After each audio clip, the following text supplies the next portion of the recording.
It's Friday the 22nd of October. This is the Climate Alarm Clock. This week's top headlines: freak hailstorm in Australia, revelations about the carbon budgets in Ireland, and we have some build up to COP26 in Glasgow. And also coming up on this week's show, I chat to Daniel Murray about data centres. Ciara Daly begins our sustainable business feature with Fairly. We continue our collaboration with Irish Doctors for Environment with Rachel McCann, and Anna explains the Paris Agreement. Hello and welcome to the Climate Alarm Clock, your weekly Irish climate news podcast. I am Darragh Wynne, and we have a new episode every Friday throughout October and November, bringing you the latest climate news.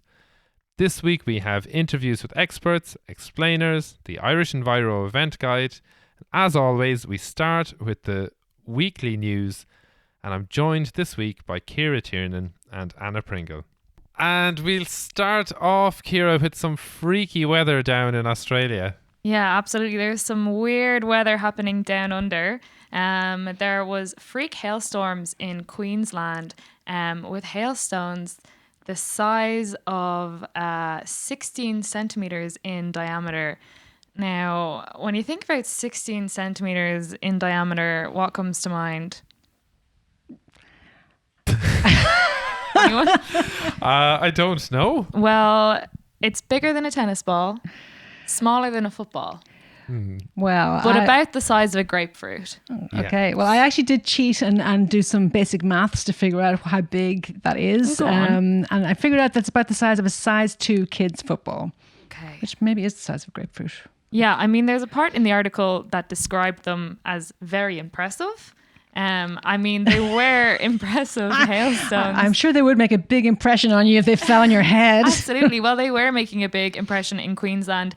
I seen pictures of smashed windshields in cars, as well as a roof in a shopping centre falling in because of the heavy rainfall, which is shocking. Yeah, and just to think of loads of those, it's not just one, it's the fact that a lot of them were 12 to 14 centimetres in diameter.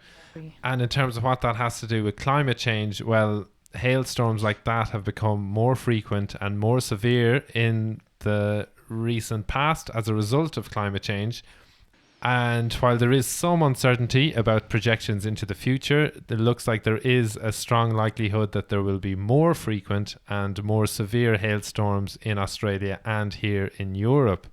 So hopefully what happened down in Australia this week isn't a sign of things to come here. Hopefully only lime-sized hailstones here. Or just, our normal little small ones are bad enough. But there's a different kind of storm brewing here at the moment, Darragh.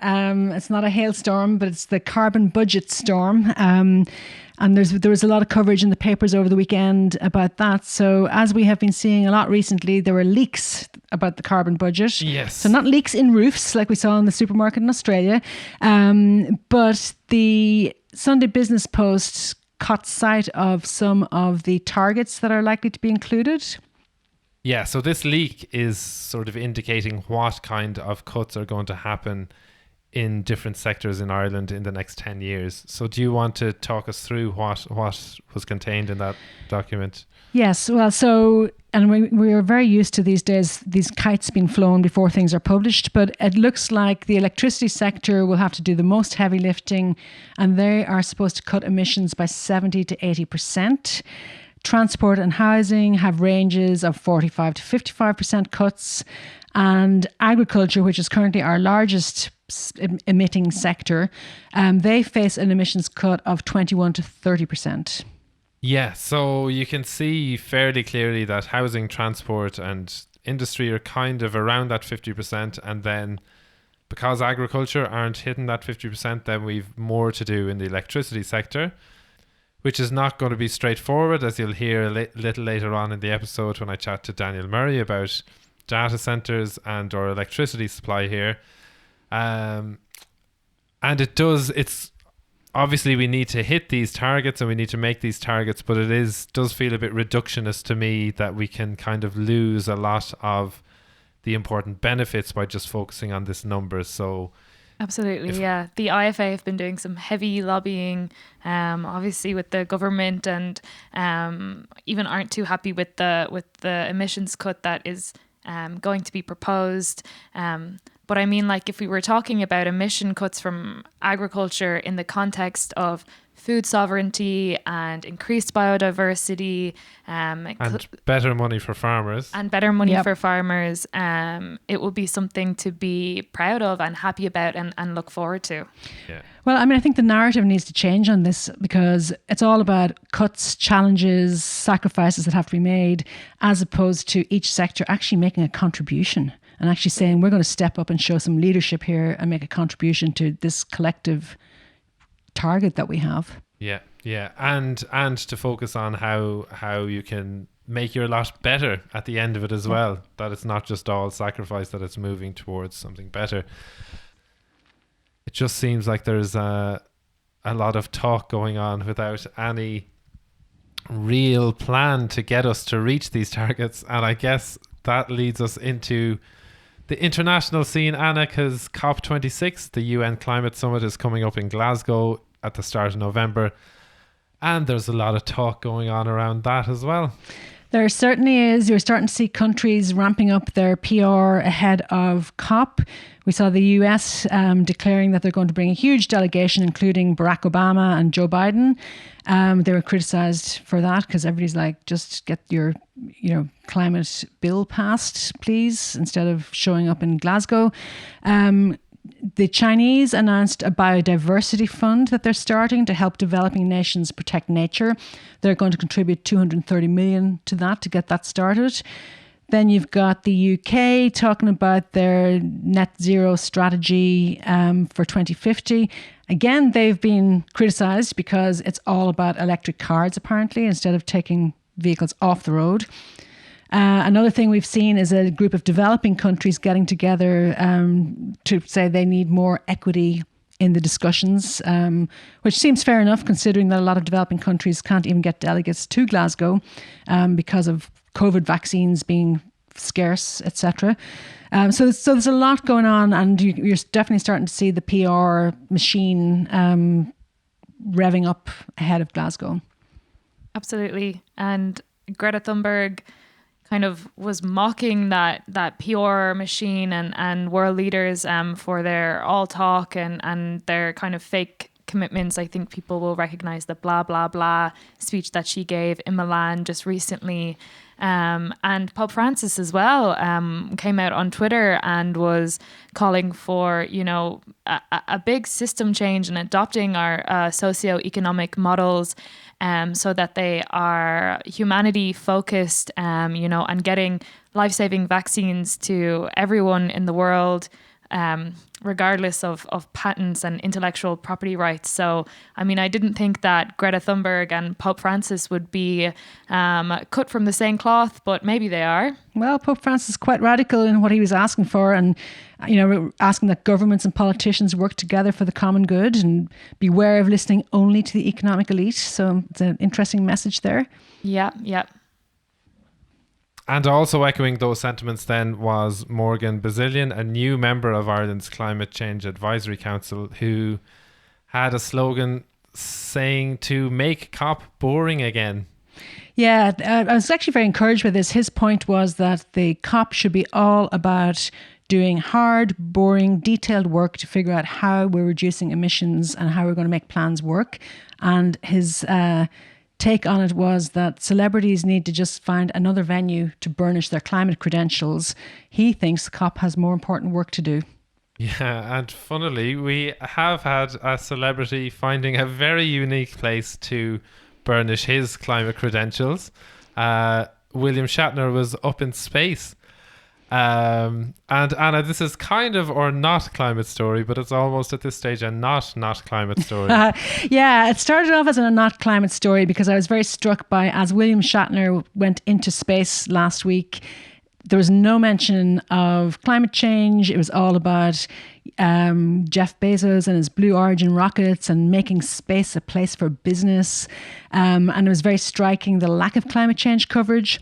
But then William Shatner stole my thunder by going on CNN and making the climate link for us. So he was interviewed by Chris Cuomo on CNN, and he said that as he went into space, the 2 minutes or so that they actually was in space, he looked into the dark void and thought, that's death. And he looked down at our planet and said, that's life. And he said, we really need to be protecting the planet that we have. And the climate crisis is the biggest crisis facing us. And we all need to be working to save the planet from climate change. Hopefully William can inspire himself and some of his buddies to redistribute some of their wealth.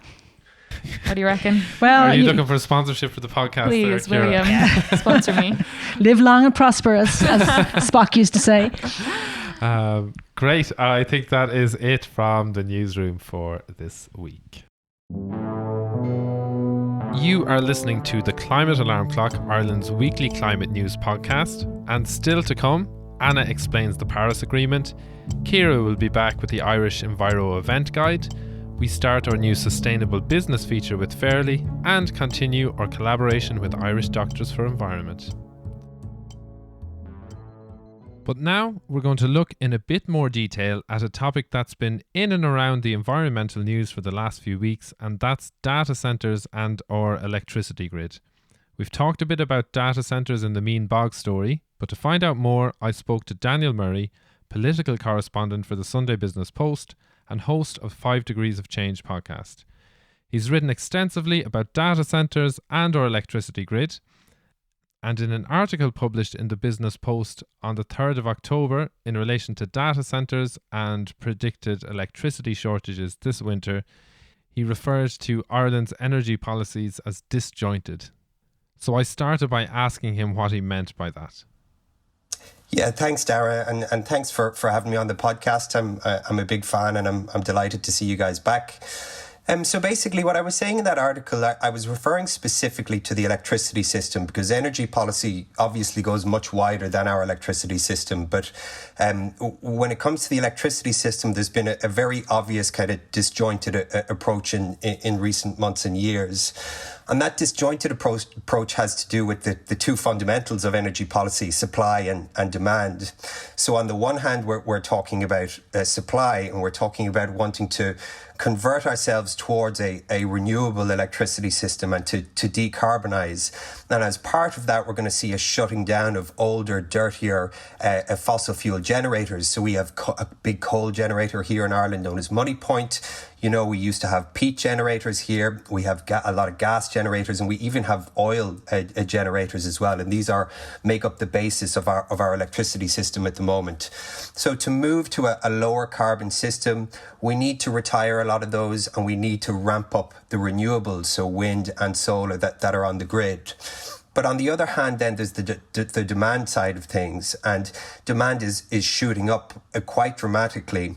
And this is understandable in terms of the next decade when it comes to wanting to electrify our transport fleet or wanting to electrify our home heating and the way that that's going to drive demand.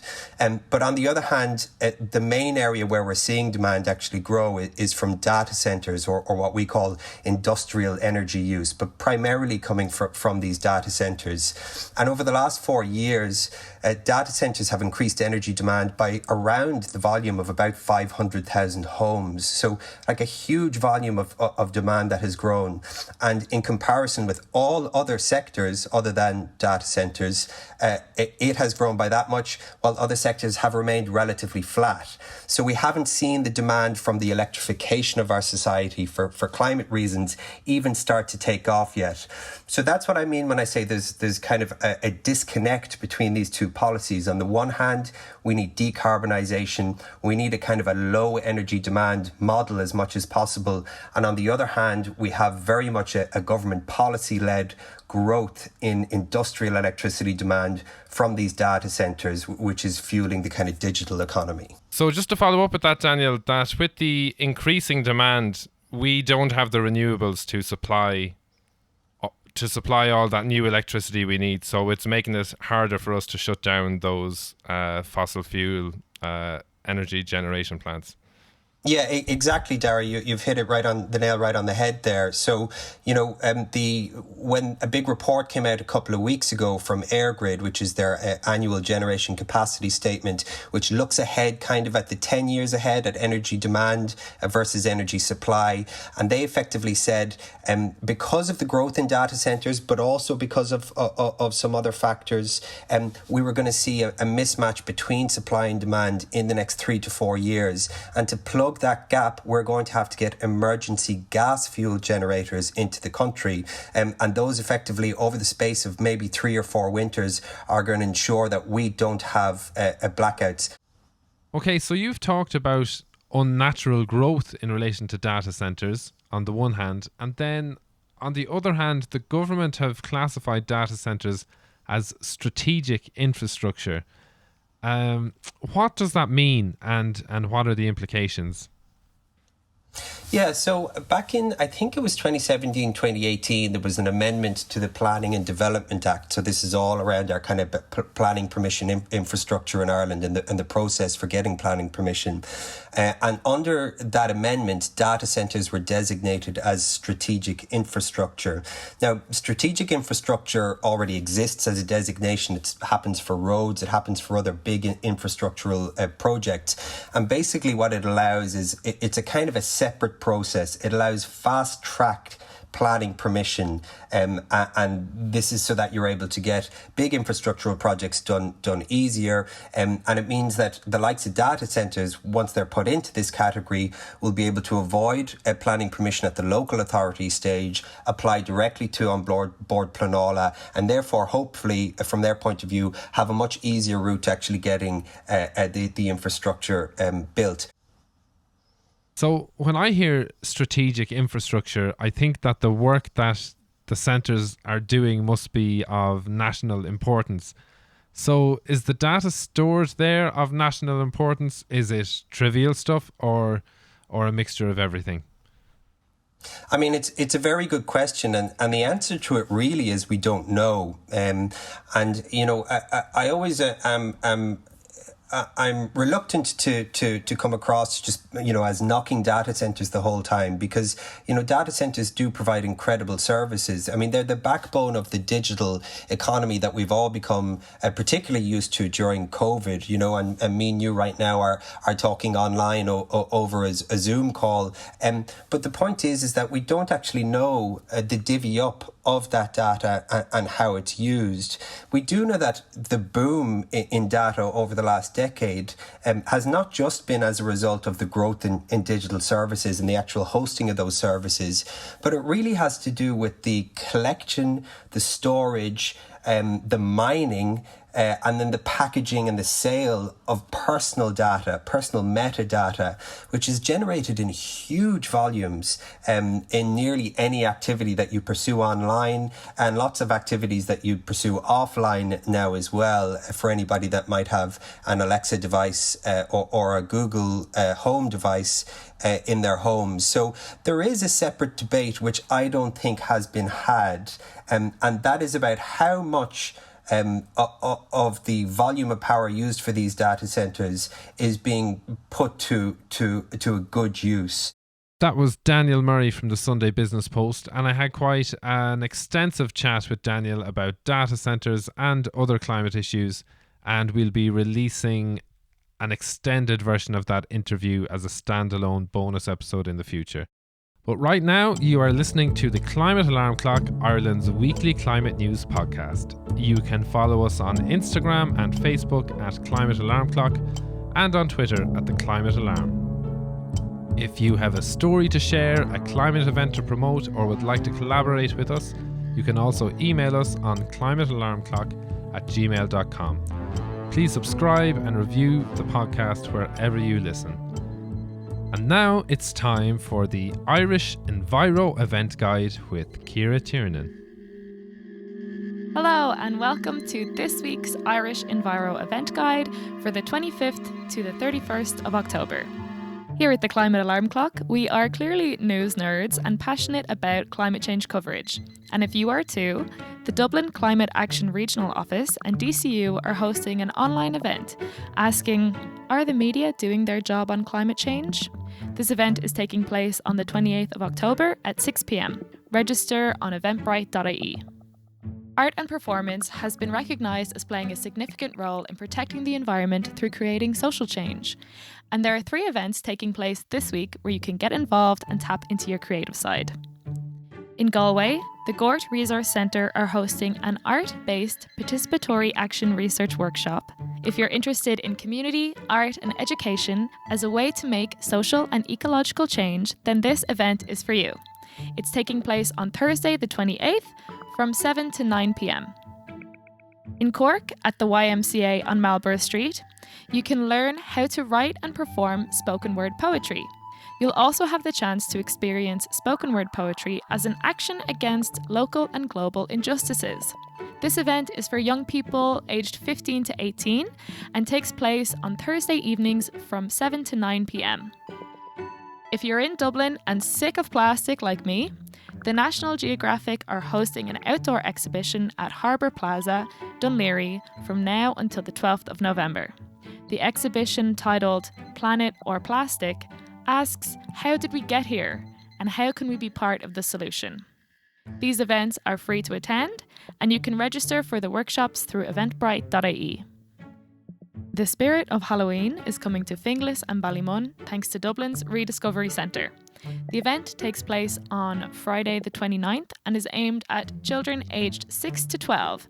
So as if they weren't already excited enough, you can get your kiddies into the spirit of Halloween even more with an arts and crafts workshop from 11 to 12:30 or a bat workshop from 3 to 4 p.m. Details at rediscoverycentre.ie/events. Okay, listen up friends in Limerick. You won't want to miss Mary's Organic Garden Harvest Festival at Fitzgerald's Woodlands House Hotel. The festival is about celebrating the harvest, sharing locally grown produce, and hosting a seriously overdue community catch-up. This event seems super Instagrammable. It will feature an alpaca petting zoo, a pumpkin patch, and much more. Did I mention it's free? It's taking place on Saturday, the 30th of October from 10 a.m. to 4 p.m. And you can register through limerick.ie/discover/what's on. That's it for this week's events. Details of all the events mentioned can be found in the description of this week's episode. And be sure to follow us on Instagram for a detailed roundup of these and additional unmentioned events. If you know of any events that are taking place, get in touch with us at climatealarmclock@gmail.com. Thanks, Ciara. I loved that news nerd comment. If you are attending the Are the Media Doing Their Job on Climate Change event and there's a chance for some audience participation, feel free to tell people that you think that the team here at the Climate Alarm Clock are doing a great job on climate change. Still to come on this episode of the Climate Alarm Clock, we continue our collaboration with Irish Doctors for the Environment, and Ciara Daly kicks off our Sustainable Business feature. But first, I'm sure some people are going to be disappointed to hear that we have taken Anna Pringle out of the bog for this week and sending her to Paris instead. So handing over to Anna now for this week's Climate Policy Explainer. For our Policy Explainer this week, I'm looking at a landmark international agreement on climate change, the Paris Agreement. In 2015, delegates from hundreds of countries, from NGOs and from businesses, met in Paris to negotiate. As it started to become clear that agreement would be reached, world leaders flew in to make sure that they were seen to be there for the historic moment. Many years of international climate change law, intense negotiations and political challenges led to that moment. And so far, 195 countries have signed up to the Paris Agreement. So what's it all about? The purpose of the agreement is to hold the increase in global average temperature to well below 2 degrees Celsius above pre-industrial levels, and to pursue efforts to limit that temperature increase to 1.5 degrees Celsius. To achieve this, each country that signed the agreement commits to reducing its own carbon emissions. Countries themselves decide what their emission reduction targets will be and how they'll achieve them. These targets are called Nationally Determined Contributions, or NDCs, and they're the main mechanism for the achievement of the Paris goals. The NDCs are updated every 5 years with the expectation that each will be more ambitious than the last. And to keep track of progress, a global stocktake will happen every 5 years, starting in 2023. The Paris Agreement recognises that not all countries share equal responsibility for climate change. Developing countries have historically lower emissions and have fewer resources to respond to the crisis. Richer, developed countries have both more responsibility and more capacity, so they're expected to take the lead in reducing emissions and in also providing finance to developing countries. Welcomed as a landmark breakthrough by many around the world, the Paris Agreement is not without its flaws. It's been criticised for not including concrete actions and for focusing on consumption of fossil fuels rather than production. In fact, you won't find any reference to oil, gas or other fossil fuels in the agreement. But ultimately, the Paris Agreement will be judged by its effectiveness in driving emissions reductions. So far, national commitments do not add up to staying below 2 degrees. And only one country has committed to a target compatible with the 1.5 degree limit. And that's the Gambia, a developing country, not a high emitter. Most developed countries need to strengthen their targets as soon as possible. Updated commitments in the last year have narrowed the gap, but only very slightly. The Paris Agreement was signed at the 21st UN Conference of Parties, or COP21. In Glasgow, at the end of October, delegates from around the world would gather again for COP26. The objective there is to accelerate action towards the goals of the Paris Agreement and unite the world to tackle climate change. We'll all be watching to see how they do. That was Anna Pringle there talking about the Paris Agreement, which is of huge relevance with COP26 coming up in Glasgow in a couple of weeks' time. And I'm delighted to say that next week we will be joined by Philip Boucher-Hayes for a preview on what exactly COP is, what we're expecting to happen, and how it's going to work. And still to come on the Climate Alarm Clock, our collaboration with Irish Doctors for Environment. But first, it's time for a new feature, or Sustainable Business Shoutout. And before we start, I think we need to explain a couple of things here. So, really importantly, we cannot buy our way out of the climate crisis. Less is more when it comes to climate action, and buying less and using less is almost always the best option to combat climate change. But then sometimes there are some things that we just have to buy, and in these cases it's really, really good to support the businesses that go above and beyond for the planet. And also to say there's no paid advertising on the Climate Alarm Clock. There are far too many examples of current affairs shows having questionable, polluting advertisers, and we're moving as far away from that as we possibly can. So instead, we reach out to businesses that we believe in, ask them to speak with us, promote them, and hope that they just give the podcast a share in return. So we're handing over to Ciara Daly and our first sustainable business, Fairly. Today I'm chatting with James Byrne, one half of the duo behind Fairly, an online sustainable lifestyle store who sell a wide variety of products ranging from food storage items to cleaning products and toiletries to gift boxes. So James, thank you so much for joining us on the Climate Alarm Clock. Now I know that some of the products you stock are becoming more widely available in our supermarkets. So I'd love if you could start by telling us what the difference in impact buying from Fairly makes when compared to buying from these larger businesses. Sure. Well, I suppose there's no type of buying that's not going to have some impact. At the end of the day, when we're purchasing and when we're consuming, we are consuming resources. So we're trying to make our footprint as small as possible, and we're trying to make what we do as worthwhile as possible. So, in one sense, look, I would say first of all, do what works for you. Not everyone has the privilege to be able to shop online or to buy products that might be handmade or premium or whatever it might be. So first and foremost, you have to do what works. If you're buying from us versus a supermarket, Generally speaking, we're supporting quite a big network now of small local producers. So handmade products, things like that, maybe things that aren't as easy to sell through a high volume environment. Also the likes of our packaging. So we do everything plastic free. So we're 100% plastic free in terms of our packaging. Everything we send out to you is in packaging that's recyclable or compostable, biodegradable.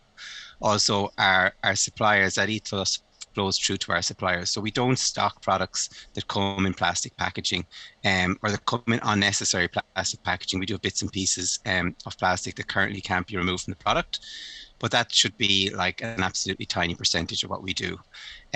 So I guess you're getting to support those kind of suppliers. You're getting to support that network. And for us, what we're trying to do as well is, I suppose, set a bit of an example that businesses can be run this way, that you don't have to have all that plastic, that you can support small, and that you can be small. Like, one of our ethoses has been to grow a sustainable business that is small by design. We don't have an ambition to take over the world or to go into space, as it may be. And I think we should be trying to cultivate those kind of networks when we can. Absolutely. I love that. I love that. Great. Okay, so James, the all-important question. How do people order from Fairly? Well, we're pretty much all an online business, although you can click and collect from us here in Kilcullen. So the place to go is our website, which is fairly.ie. That's faerly.ie, or say hello to us on social, which is @thisisfairly across all socials.